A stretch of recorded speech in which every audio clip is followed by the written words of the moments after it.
Hello everybody and welcome to another episode of the Undiscovered Metric.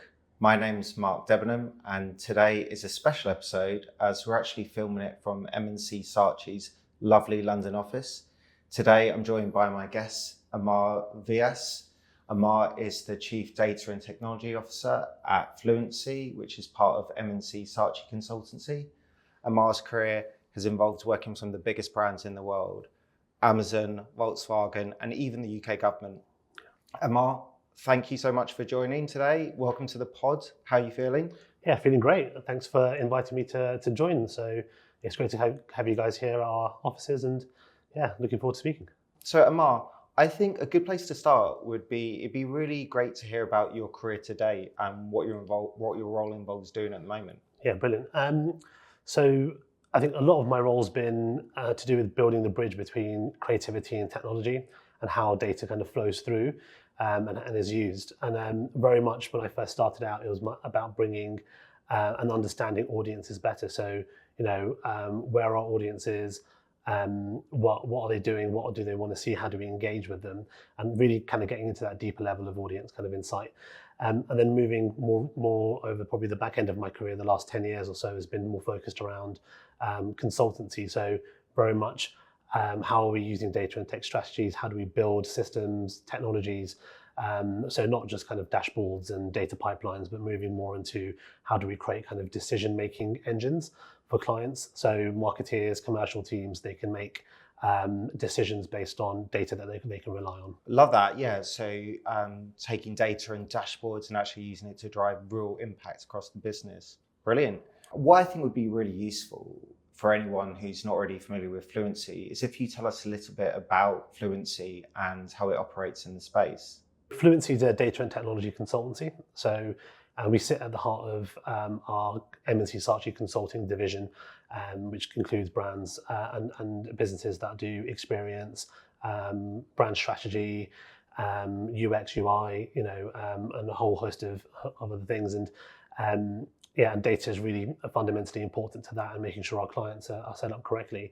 So when we've co-founded Fluency, the underlying theme was working with ambitious leaders is really important because it's a complex world, right? This data and tech space is always changing. So it's all about kind of how do we harness the data better? How do we build, meaningful connections and drive that brand growth? And I think that's really important to us. So, it's kind of moving beyond kind of chasing metrics, but more how do we harness and shape culture and drive real value for our clients? During your career so far, what have you learned about building data systems and processes that marketers can rely on? And where is it that you think things fall down? Yeah, honestly, I think it comes down to trust and having a shared language between how the data operates, the data strategies operate, and our clients' work. And I think everyone, if everyone can agree on metrics, the definitions, you're almost like halfway there, I think. So, strategies normally break down because one, there's no common definition. So what is, it sounds very simple and basic, but what's an impression, what's an engagement, what do these things mean and when do you use them? And I think actually the next piece is around the data pipeline. So I know Adverity have got great, tech within this space. And it's about that data pipeline. It's not neglecting it because it changes so often. You've got to really harness and ensure the quality of the data keeps coming through. And I think probably the third reason I would say would be poor adoption. So there's like a change management piece to this, which is people knowing when to use the right data at the right time.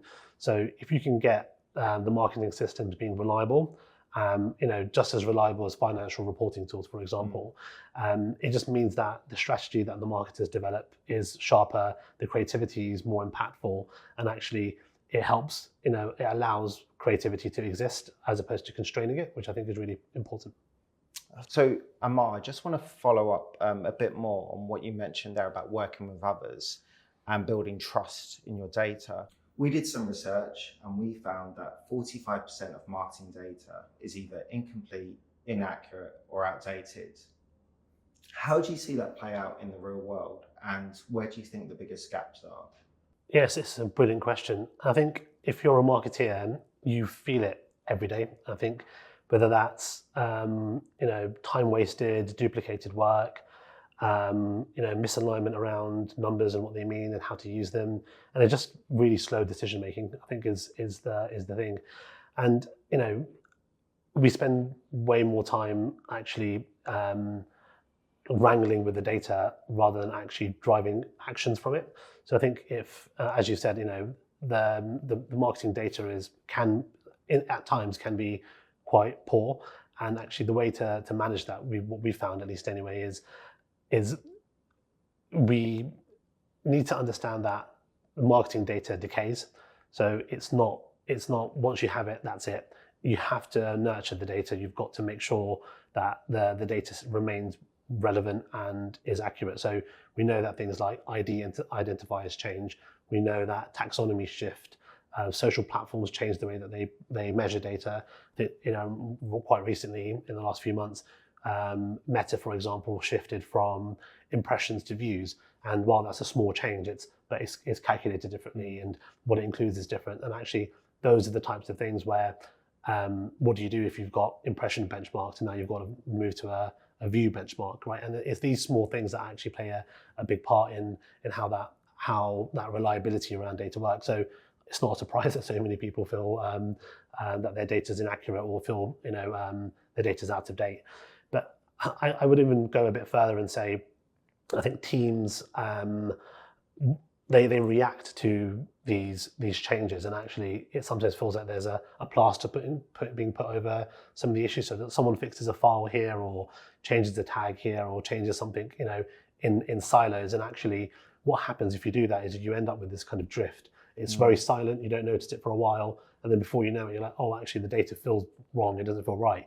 It's because it's drifted over time. And I think that's one of the issues that happens. But where marketers then feel the most impact is when they get burnt by the data. So they make a decision based on that data that's drifted, and the trust is gone because they're like, well, I can't rely on this because I used it and it wasn't right. And actually, when we do transformation, so as a consultancy, we do a lot of transformation work. So we spend a lot of time on governance. So for example, we would spend a lot of time on ensuring that all the tech is updated regularly, that it's a living system, so it's got clear ownership, right? So what we know is that data quality, for example, isn't a one-off fix, it's a product. So you've got to treat it like a product. You've got to treat it like you would if you're developing something. So you have to have product managers, you've got to have people that are regularly updating the data, because it gives you that consistency and ensures that it's always being looked after. So yeah, I'm not surprised that marketers feel that way. I really like that idea of treating data and the quality of that data as a product, rather than it being one and done, but it's actually something that constantly needs attention. Yeah. So in our research, when we asked chief marketing officers what would most improve performance, data quality came out on top. So why do you think data quality has become such a big issue right now? And what role do you think AI tools have played in that? That's a brilliant question. I definitely think it's a catalyst to, surprisingly, inaccuracy in data. So, whilst AI has turned the lights on for us, it's made it easy to go to market at speed and scale. The issue is it's made and it's assumed that the data going in is of good quality, and I think that's really important. If you feed in weak, inconsistent data, you'll get poor output, right? So it's that old phrase of garbage in, garbage out. But and the LLM is not looking at the quality of your data necessarily, or the algorithm is not looking at necessarily the quality of data. It's trying to assume things from the data. So if you feed in inconsistent data, you're going to get poor attribution models. So if you have a small error in the data, it's going to be amplified, right? So and not only is it going to be amplified with AI, it's going to be amplified at speed and scale. So it's then tied into the outputs that you're getting. So suddenly there's a compounding effect, right? You've got poor quality data, and actually you probably only realize it too late. So I think AI has got to, it's so powerful, and it's such a brilliant tool, but you've got to use it really carefully, because you can easily compound poor data quality and make it even worse, and then actually people then build their decisions off that sort of thing. And I think generally in marketing, more than ever before, I think it's under pressure to show ROI. It's that it's the board of most companies want proof that your marketing is working. So it's not just about doing some marketing activity. It's very much around proving the impact of that marketing. And you can't build credible ROI stories if you don't have strong data, right? If the foundations are shaky, you're not going to get the ability to produce tangible results. So, data quality needs to shift from nice to have to non-negotiable. That's a lovely way of thinking about it. And I think it goes back to your point before about thinking of data as a product. Yeah. And I suppose especially, with so many exciting things happening with AI, it's that if you don't think of it as a product, that sort of data drift is going to happen at even more rapid speed. Yeah, absolutely. And it's and it happens, and it's like a silent killer, right? You don't necessarily notice it's happening, and then it does, and then all of a sudden you've built these tools and systems, and then you're going back trying to re-engineer things, and that's just not it's not an efficient way to work. But it's also it's quite a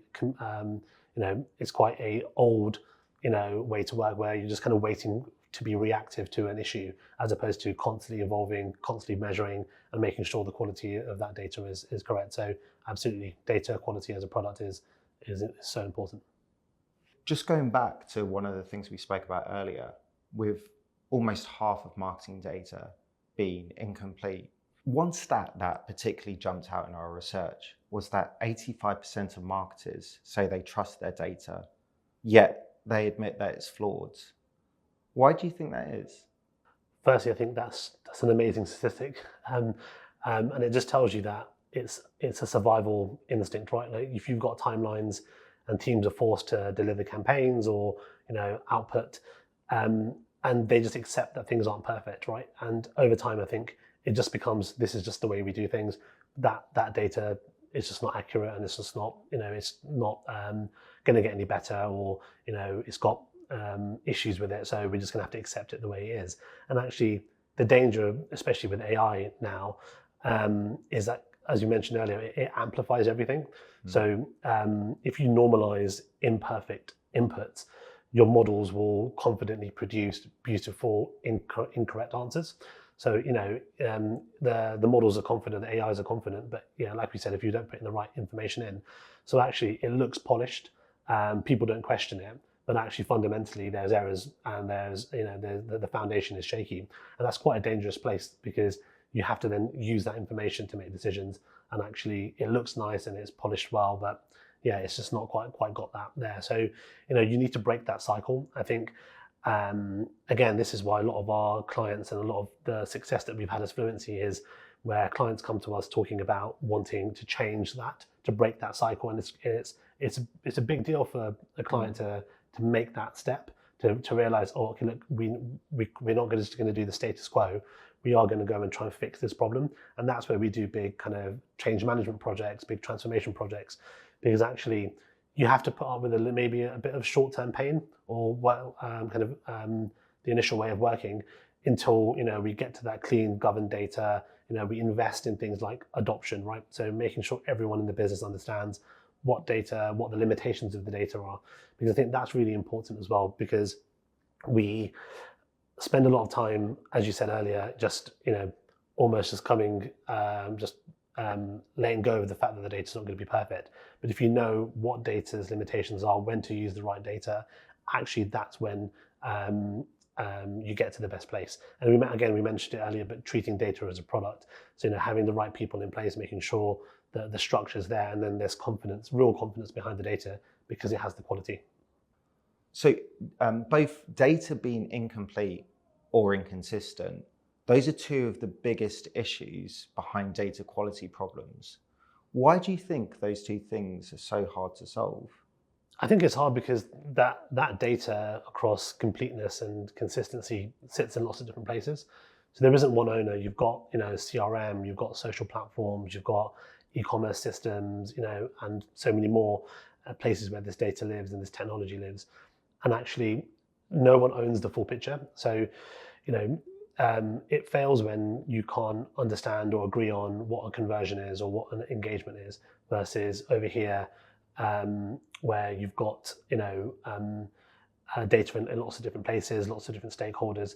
So I think for me, if you can't truly compare like for like across a business and have that consistency, it's always going to fail. So I think in order to kind of fix it, in order to move forward, you've got to use technology and the human side of things, because I think it's easy to get rolled down into just tech, and actually it's the combination of human and technology.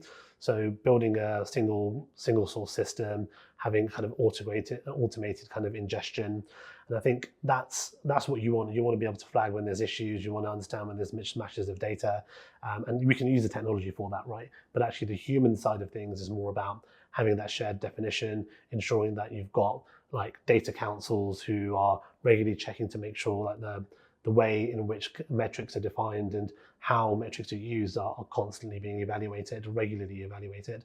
And that for me is kind of built out from a marketing perspective into like a unified measurement framework. So that's typically how we would ensure that, you can action the data and you can interpret it in the right way. So, improving inconsistencies and making sure the data is more. That sounds like a very sort of thorough and sensible and like great approach to actually resolving both of those problems. I just want to move back to one of the things that you said earlier, which was about going from the data and dashboards and actually not just doing that, but using that information to drive business decisions. What would you say is the single most important step that marketers can take to go from being reactive with their data to driving real business impact? Oh, that's brilliant. Such a good question. I think if I give you kind of a 1.5 answers, which is, of course, the data quality needs to be great, the data supply chain, as we call it, all of the governance stuff that we've talked about today.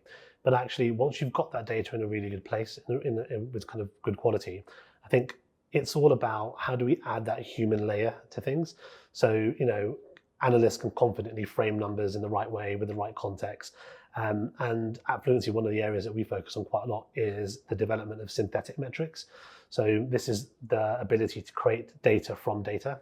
And it tells us it tells us a great story. So we've developed things like synthetic trust scores, so understanding from the data, are people trusting the communication that's coming out of the work that our clients do, really understanding things like touch point modeling and analysis, and getting into details like cultural relevance, right? So, when you make the data really strategic, you're then much more proactive rather than being reactive with the data.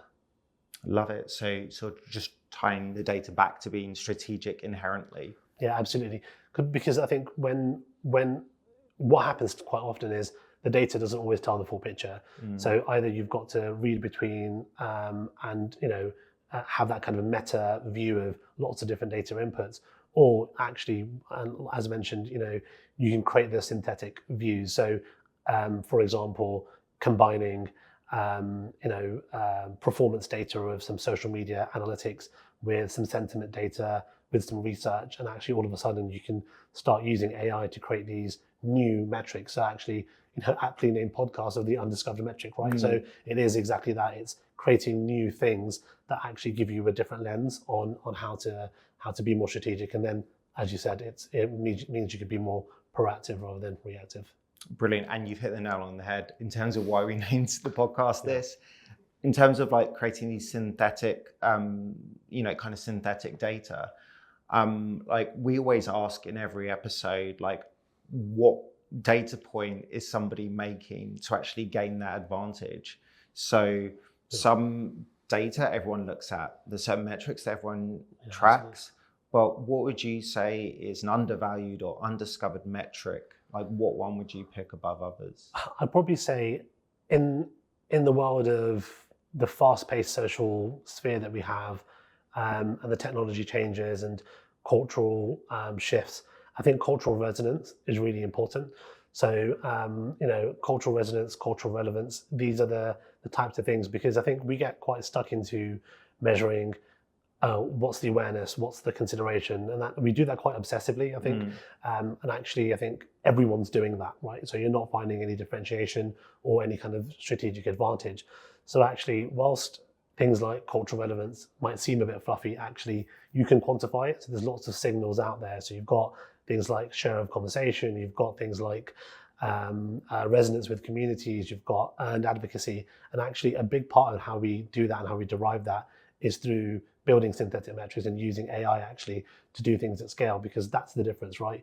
You can create new metrics and they can take time and they can be quite slow, but AI has allowed us to do things really fast and really quickly in terms of depth and if you put in the right data, the right outputs.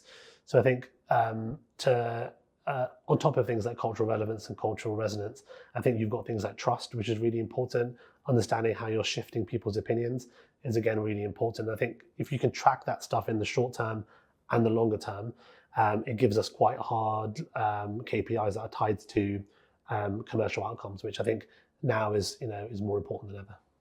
So with so much happening in marketing, and with technology, data, and in the world of AI, how do you stay on top of everything? How do you keep up with all the trends? I'd love to hear some of your go-to resources, Amar. Yes, it's a brilliant question, and we know there's a lot of change happening, so it can be quite difficult to stay up to date with everything. But we've got some great partners that we work with around trends. But actually, whether it's big publications like Walk, who do these fantastic papers, or Ad Age, Harvard Business Review, The Verge, Wired, there's so many great publications out there that I kind of tend to tap into. But actually, for me, and what I think honestly is the most powerful way to keep up to date is just talking to people, keeping in touch with marketeers, creatives, technologists, and really understanding what the different challenges are out there. And actually that's where we learn when people say, we have this kind of industry issue, or we fix this thing. And actually you start learning about what's out there, what trends are out there, what new technologies are emerging. And then I think that's really where through conversation you stay in touch. Absolutely. I know that I've learned so much from listening to you today, and I feel much more up to date with what's happening in the space. So I want to thank you for joining us today on this episode.